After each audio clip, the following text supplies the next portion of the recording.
Molweni kwakhona. Kukhanya unonkwenkwezi kaBhovula, uMamkhonjo.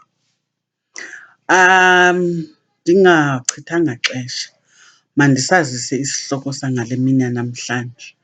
Namhlanje ndibawela sithethe ngesiko apha ekuthiwa yintonjane.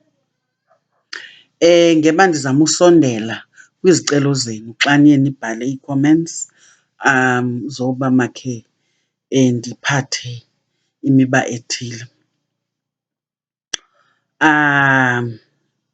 Namhlanje ke sithetha ngentonjane. Yintoni intonjane? Intonjane lisiko lokuthomba lamaXhosa. Liyafana umzekelo nesiko lokuthomba lamaZulu elibizwa umhlonyane. Umhlonyane wenzelwa iintombi kwaZulu xa zifikisa, kuthiwa zifike exesheni. That is puberty stage. Zenzelwe ke isiko lomhlonyane apho zibekwa endlini eyodwa ekhethekileyo ecaleni, zifundiswe ngokukhula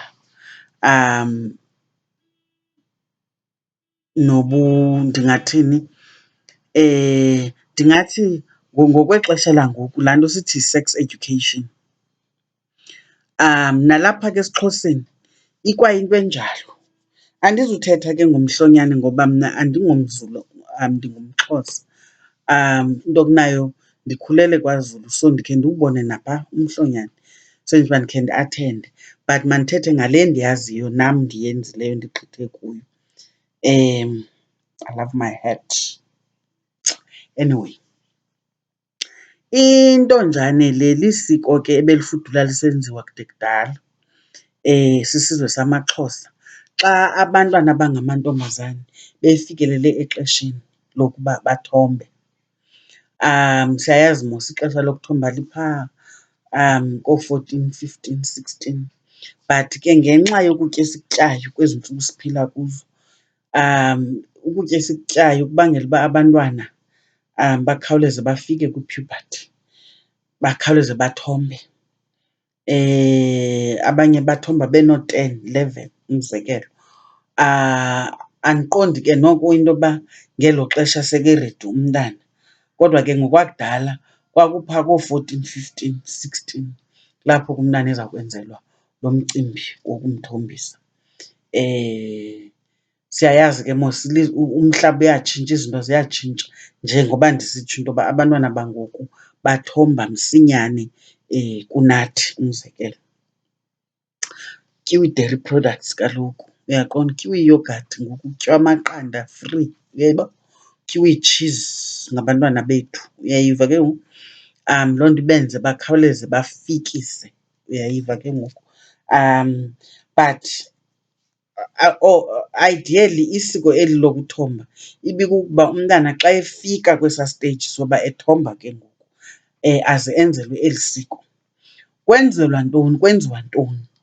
Apha lisiko endicinga uba mna kuthathwa ithuba lokuba nanku umntana ke ngoku uyathomba, meaning lo mntana ngoku usexabisweni lokuba angakhulelwa, amithe abe nomntana. Lithuba ke ngoku lokuba amankazana alapha amfundise ngale nto akuyo, amfundise ukuthi uziphatha kanjani njengoba ke ngoku ekwesi stage soba engumntu ohlambayo, othombayo ke ukutsho. Ukuziphatha nokuthi ke ngoku kaloku kude kudala ebethi umntana angaba sexabisweni lokuthomba, bebesendiswa bebancinci ngelinye ixesha. Ibiba lixesha loba ende eliya. Ulungiselelwa ke kwaphaa kwantonjane, ufundiswe ngale nto ibubufazi, ukuthi xa ungumfazi uziphatha kanjani. Uba uthe waba nomyeni, umyeni umphatha kanjani. Meaning njengoba ukwesi simo ukuso ngoku, it means loo nto leyo usexabisweni lokuba umntu oyindoda ungadibana naye. Ubhiheyva kanjani xa umntu oyindoda engakuthathanga wakwenza umfazi wakhe.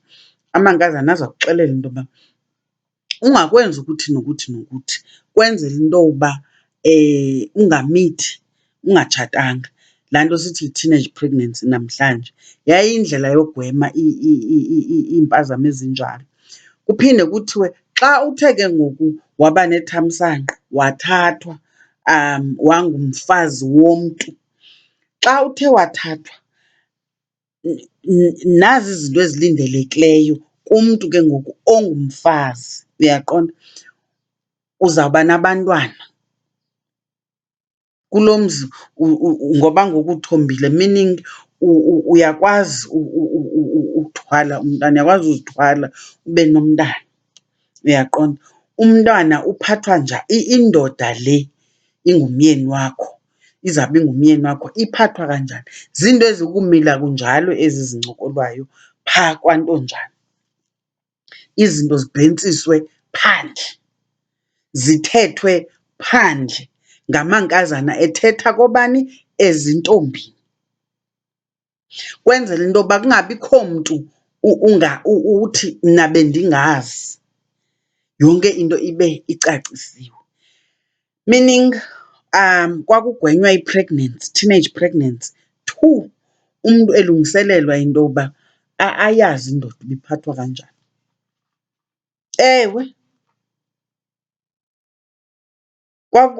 yayilungiselelwa loo nto kudala. Yeka njengoku into yoba umntu eveske ayeke uba makazibonele, ufike awuyazi uba kuthiwani. Uyeva? Umntu oyindoda uthwani, be-lost. Nibhidane ke nalo tata, ukhawuleze uqhawuke loo mtshato. Kodwa ke andikho apho. Ndifuna ugxila nje ekuthinini lisiko elingasaqhelekanga eli elinqabileyo. Ngulowo nalowo umzi osaliqhubayo eli siko. And ke futhi ke ngoku abantu abanintsi eli siko balenza emveni koleqwa lithongo omnye, mhlawumbi ngenxa yento yoba engumntu othwasayo, engumntu oligqirha. Ithongo limnyanzelise ke ngoku into yokuba funeka ethombile. Ukuthomba oku, intonjane iyafaniswa nolwaluko.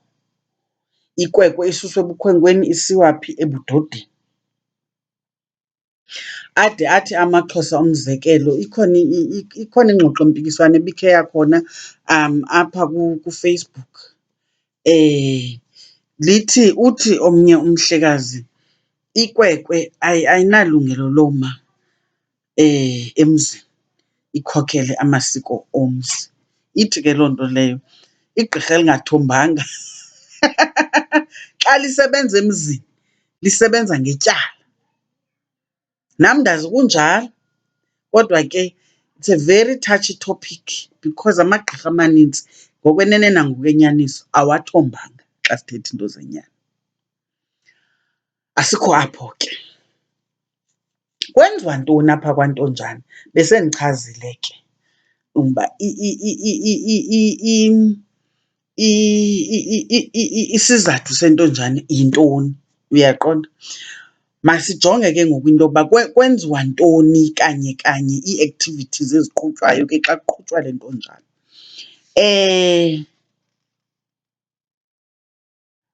Kuyahluka ke ngokweengingqi. Akuzufana ukwenza umzekelo, intonjane yakwelaa cala laphesheya kweNciba eTranskei ayifani nentonjane yangapha. Kwalapha ke ngoku nganeno kweNciba nathi uphinde ubone uba siyohluka indlela esiqhuba ngayo. Umzekelo, mna ndithombile, andithombanga ndiseyintombi, ndithombe sendimdala. Ndithombe sendithwasile, ndithombe sendivela nasemzini, ndinguntombi futhi. Mna ke yayilithongo njengoba bendisitsho into yoba igqirha liyakwazi unyanzeleke into yoba lithombe lileqwa lithongo. Kodwa xa ndikhomperisha ke ngoku ndihambe ndibukela iintonjane xa zisenziwa ndiye ndiwubone umahluko phaa naphaa. But ekuwuboneni kwam umahluko ndifumanisa into yokuba i-foundation yona yakwaNtonjane iyafana.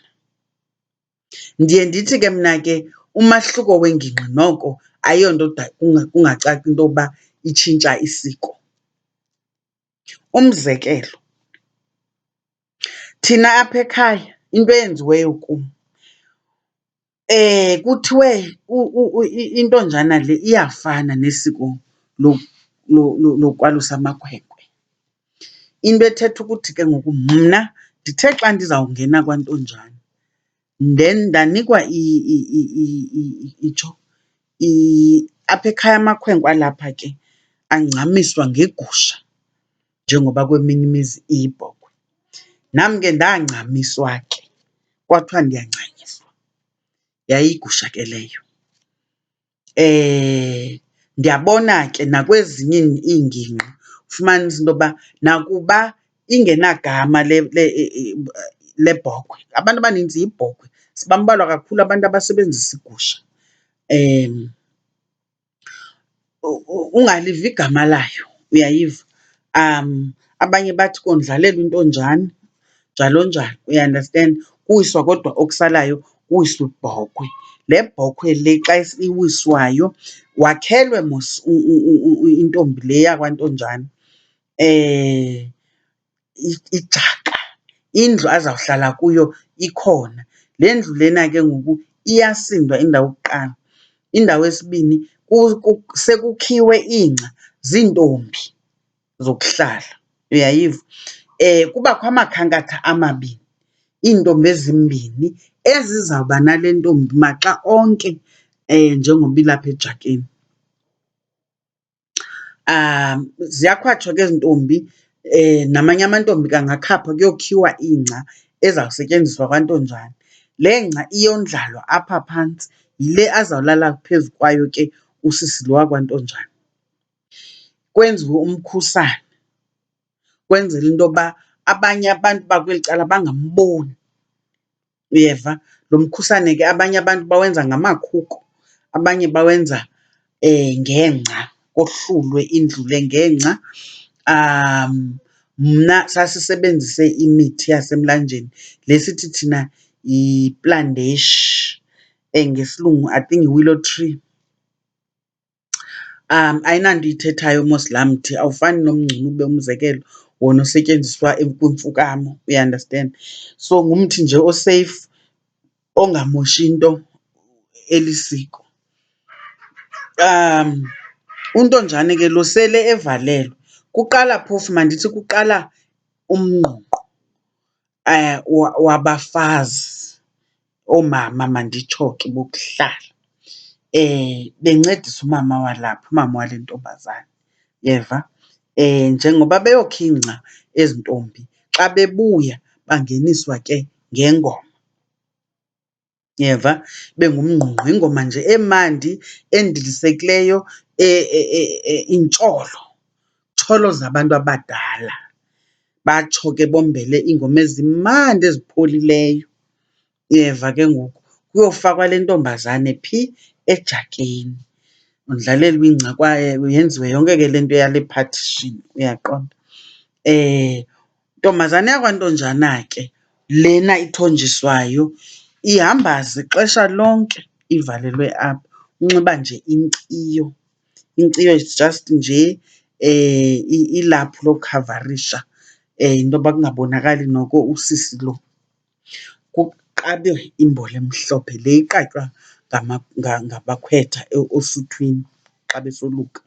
Nalapha ke kwaNtonjana kuqatywa yona. Ndiyayiqonda apha kumhlonyane wakwaZulu kuqatywa imbola ebomvu phaa, baqabe ibomvu bona njengoba thina ngapha siqaba emhlophe. Inkazana ke kuzawubizwa inkazana, iwisiwe mos ibhokhwe okanye igusha phaa ebuhlanti, kubizwa inkazana. Le nkazana ke ngoku izayothatha intsonyama, uyayiva? Inkazana yalapha ke phofu, mandithi ngudadobawo ke ukutsho. Uzawuza nale ntsonyama uyaqonda, yojiwe. Abanye bayojela kwaphaa ebuhlanti, abanye kumiswa kubaswa umlilo kwalapha phambi kwale ndlu yale ntonjane, ojelwe, anikwe, abe ngowokuqala ukushwama kule bhokhwe okanye igusha yakhe. Ugqiba kwakhe ushwama, uzawuhamba inkazana ihambe ibuyele ebuhlanti iyochazela usokhaya into yoba hayi ke igqibile intonjana ukutya intsonyama yakhe. Hayi ke emveni koko ke izawutyiwa ngumntu wonke okhoyo wokuhlala. Njengoba ehleli apha ke untonjane lo, yonke into akabonwa mntu, uphelele kulaa makhankatha akhe. Ngawo abantu abamncedisayo kwinto yonke. Xa efuna uphuma mhlawumbi ayozikhulula uyagquma ngengubo, uyayiva, ucengceleza emva kwendlu, uyayiva. Ngaxesha lonke akufuneki abe semehlweni abantu, uyochama uyothini yonke loo nto leyo. Ukuvaswa, uyavaswa ngamakhankatha akhe. Funeka ahlale nje ngoba kufuneka uphume apha umhle ngeyona ndlela. So uhlala ngokuvasa, ukhukulula umqolo, yonke loo nto leyo, kufuneka ube mhle. Nephunga lakho litsho kamandi, andithi ke kufakwe i-perfume. Iintombi zokuhlala nabafana bokuhlala abapheli apha kule ndlu yakwantonjana. Kuzomamelwa iimfundiso zamankazana xa kufundiswa le ntombi, uyayiva. Kuyaculwa ke iingoma, uyaqonda, zakwantonjana. Ziingoma ke ezifani omnye umntu angathi, heyi, azikrwada ezi ngoma. Ngoba umzekelo kwantonjana inyo yinyo, kubizwa la magama esiXhosa anzulu singawabiziyo. Kuveske kuthiwe uyathuka ngeli xesha lanamhlanje. Kuthethwa openly, yonke into iyabhentsiswa kwantonjana. Kuyombelwa ke maxesha lonke, uyaqonda. Intombi le ke phofu, le izawufakwa ejakeni, ibiqale yajikeleza iyadi le yakokwabo ehamba bhrucu, ebetha kuthiwa yintoni? Ingqongqo, ne? Kodwa kubetha loo nto uyibethayo eyenza ingxolo, uyayiva. Wawugqiba ungene ke ngoku ngaphakathi, meaning bayagqibelisa ukukubona uhamba unje. Ngoba uphuma kwakho phaa uzawuphuma ungumntu ondilisekileyo.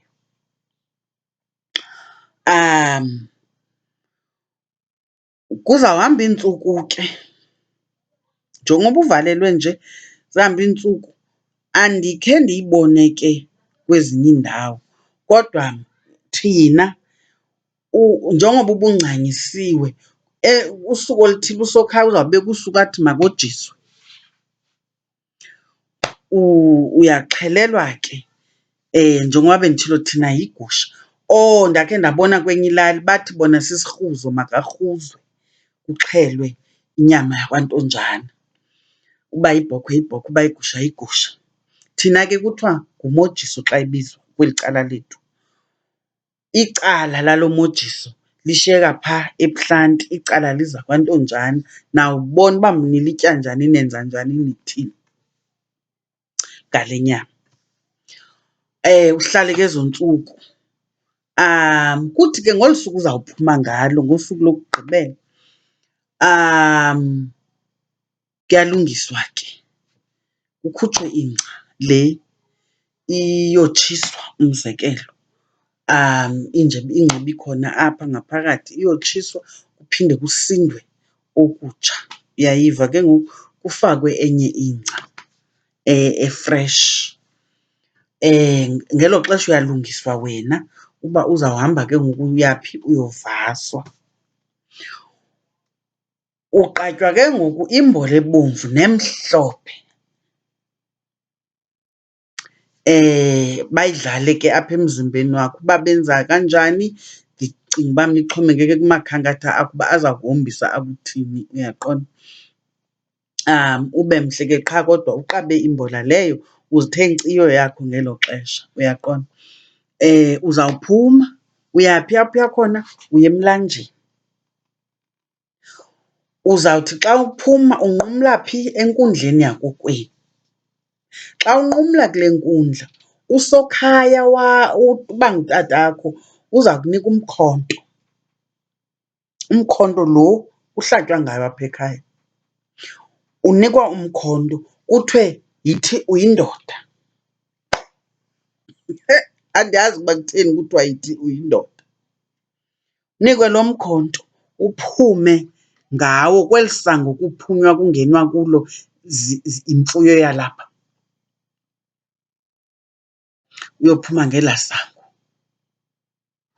Umhlola wemihlola ke, uyayazi into yoba mna njengoba ndikhula iminyaka le ndileqwa inkomo apha emathongweni, ayindileqeli okokuba, uyayiva, ndawugqibela sibaninzi, besileqwa sibaninzi but phayi, hayibo, ndim ndedwa luleqwayo. Indileqe inkomo ndizimele mntakabawo ndingene kwaRonta ndithi ndawuthi, heyi, icango lakwaRonta eli langaphantsi alivalekanga livulekile, indikrobe ngaphantsi kwelaa cango laa nkomo. Ndingalazi uba eli thongo lithetha ukuthini. Andixelelwanga ngale mini ndiphuma ngayo. Xa ndiphuma kwelaa sango, uyandiva, undive kakuhle, kwavulelwa inkomo apha ebuhlanti basekhaya. Ndikuxelela uba mna ezaa nkomo zazingaqhutywa mntu, kodwa lithe ilizwi lo mntu omdala obesiphethe apha kwaNtonjane wathi ezi nkomo zingakhilingi, make sure into yoba iinkomo azifiki kuqala kunawe emanzini. Khange ndibuze nam uba iinkomo ezitheni xa bekutheni. Ndazinceda ngokungabuzi ngoba uba ndandibuzile ngendaba sengxakini ngalaa mini. Ndithi ke sihambile ke namakhankatha ke, uyeva, namankazana kubhekwa phi? Emlanjeni, kuyovaswa mna. Qaphela, ndikubalisela ke ngoku ngeyam intonjane, uyayiva. Into endicinga uba mna ezenzekayo ezibangela uba ndiqonde into yokuba le nto ilisiko ngokwenene linenkqayi lidala. Ngoba kukho umntakwethu oze emva kwam. Ngeli xesha ndisenzelwa intonjana mna akakho yena, usekampini, ulijoni. Usekampini ngapha eNamibia or phi, andisayazi uba babephi ngelo xesha. Akhange axelelwe ngoba uyakhubeka xa exelelwa uba kwenziwa into ethile, abe nguloo mntu ukhumbula ekhaya kwaze kwathini. So ezinye izinto asimxeleli. Ufowunile ngale mini uba ndizawuphuma ngengomso, wabuza uba kwenziwa ntoni apho. Utsho ngoba athi, hayi, ndiphuphe utata. Wasweleka mos utata wethu. Ndiphuphe utata esithi uze uxelele uNolukhanya angakulinge avume bamqabe ngebhotoro. Ngcono aziqabe ngokwakhe. Ubana ngaba bayamsokolisa azayithatha ayigibisele emanzini. Tyhini, ndilawulelwe eli thongo kuthiwa hayi uPhakamisa ufowunile wathi. Okay. Hayi noba kuzawuqatywa ibhotoro. Sihambile ke safika emlanjeni. Heyi, singekafiki emlanjeni uyaqenqgeleka ke indlela ebheka emlanjeni yalapha ekhaya, kwalapha ekhaya. Heyi, ndithe xa ndisithi uyakhwaza ubhuti umzala, baleka uyofika kuqala emanzini. Xa ndisithi yeyi, azibaleki iinkomo, andiyazi ngathi zileqwa yintoni. Ndacinga elaa lizwi lithe uze ungakulinge uvume iinkomo zifike kuqala. Ndingakanani ngelo xesha, yabona njengawo, hayi andisathathi mntu. Ndandimkhulu mna ngelaa xesha ke, ndandikanyangwa kakuhle. Ndanyangwa ngoku noko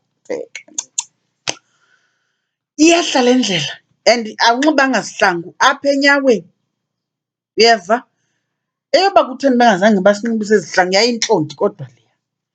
Kirikiri, kirikiri, kirikiri. Xa ndisithi yeyi, nazi phezu kweliwa.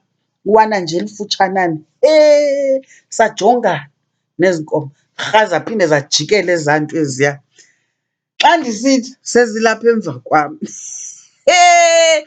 ndime ndimane ndiphekuza ngomkhondo, heyi heyi, zithi ubrika ndiphinde ndithathise. Intliziyo yayingathi izawuphuma ngomlomo. Heyi, heyi, heyi, heyi, heyi, ndiyafuna nogive apha, ndiyafuna noziwisa ndifeyinte kube yiloo nto, andazi uba ndiyenze. Zineempondo indawo yokuqala iinkomo, into mawuyazi Nqome. Heyi, ezi nkomo ezi ingathi zizawuveske zikhwele phezu kwam zonke, yini inabawo le nto ndikuyo, andizophefumla. Khe ndime ndithi zibrike ndiphinde. Ngelaa xesha ndisima ndizama ukhokha umoya, khokha umoya, ndikhokha umoya, phinde ndiye ndikuxelela into yoba mna, thank God I'm a swimmer. Uyayiva? Yayisispoti sam uswima esikolweni. Hey, if I was not a swimmer, I tell you not, I kid you not, andiyazi inene. Ndathi xa ndifika phezu kwalo mlambo, ngumlambo esasidlala kuwo kakade ke sibancinci. Ewethu ndalibala uba ngumlambo lo, isenoba nzulu le ndawo, isenoba sisiziba esi. Ndajampa mntakabawo, ndatsibela emanzini, zafika iinkomo zabrika phezu komlambo. Ukubrika oku ndabe sendingaphakathi. Hayi ke ndavaswa ke, ndavaswa, ndaphuma. Uyazi uba uphuma wam kulaa manzi, ezaa nkomo zaye zangena, zasela amanzi. Akho mntu uziqhubileyo into yoba hayi ke go ahead and drink. Yayingumhlola nje endandiwubukela uba this is weird kodwa. Kwa into yoba mazindileqe bezixelelwe ngubani? And ke ngoku kukho nodabawo wam apha naye oligqobhoka wethu ongazaziyo ncam iinto zesiXhosa. Uthi wayewubukele lo mbono, usemdala ke yena ke, uthi uzijongile ezi nkomo ezi, uphuma kwazo kule geyithi, ihlobo ebezingxame ngalo.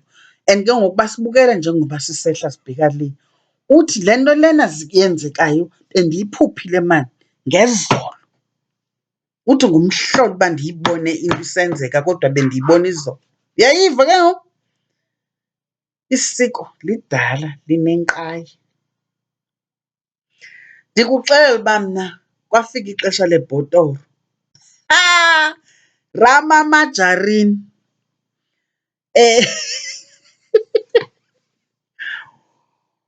Ngamankazana mabini. Omnye umde kakhulu apha. Uyayibona laa genge mos yoodabs. Ndinxila ndifuze udabawo.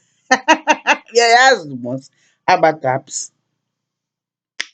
Omnye shem ulapha ebugqirheni wena, kodwa eyi andazi ngayibeka njani, unabo ubunzima nje, uyayiva? Ndingathi ngumntu ongenalakha. Yeqatha ke ngoku into yoba nantsi le nto ibithethwa ngumalume, ngoba ndiyakhumbula into yoba kuthiwa ikwekwe ebuya esuthwini, ibhotoro le iye inikwe umntu ongathi uthamsanqekile apha ekuhlaleni okanye apha efemelini. Ayingenabani na onelungelo lokuqaba ibhotoro, uyayiva? Ngoba ihamba neentsikelelo le nto. Ungaqatywi ibhotoro, ungaqatywi ibhotoro ngungantweni, uyayiva ke ngoku? Labuya iphupha into yokuba tyhini nazi le nto ibithethwa nguPhakamisa. Ndiyithathile ke ibhotoro leyo ndayiphosa phi? Phaa emanzini. Bashiyeka yima kaloku ndizawugqiba ngoku 5 minutes. Sorry. Kwayiloo nto ke, kodwa ke ndabe ndiziqabile phaa naphaa. Njengoba besilwa ngayo mna ndibhizi ndiyaqaba, ndiyibambe ngokwa. khawuleza, khawuleza. Ndayithi chwa. Sabe sesisendleleni ebuyayo ke ngoku. Xa kubuywa ke kubekho indawo ekuhlalwa kuyo ke ziintombi. Kukho into enizibekeleyo ke ezimandi, ilekese zophukayo, uyeva, phambi koba kuzongenwa.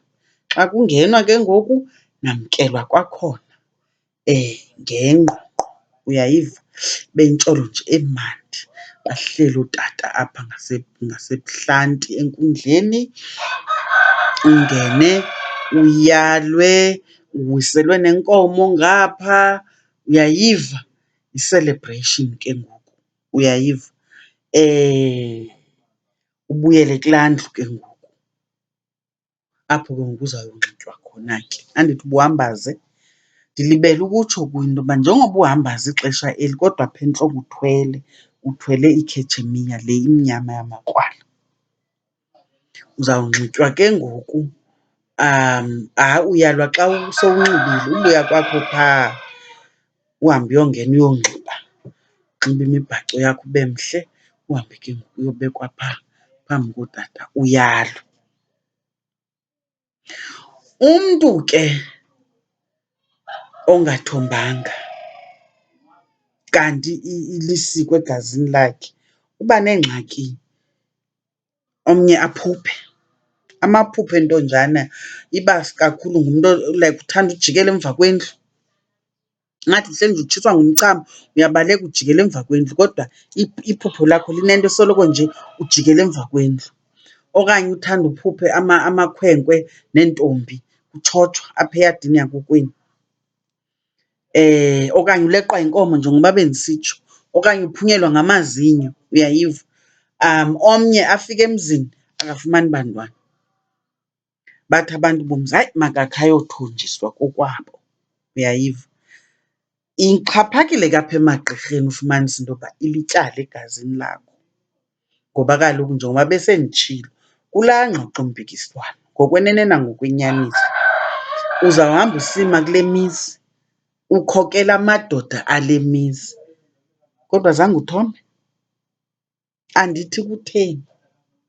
And siphehlelelwe ngamagqirha angakhange athombe, njengoba benditshilo into yoba seyilisiko elibunqaba wena. Ambalwa namagqirha athombileyo. Makhe ndime kuloo ndawo ke ngokwangoku. Ndawuva kwii-comments, ndizama ukuthi ke iyohluka phaa naphaa. Mna bendikubalisele eyam i-experience yentonjana, kodwa ke overall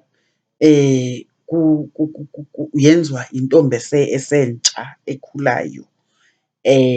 Kodwa ke ziyenziwa izilungiso kaloku xa kubonakala into yoba wena uyayigulela ke ngoku, uyenze ke sowuna-40.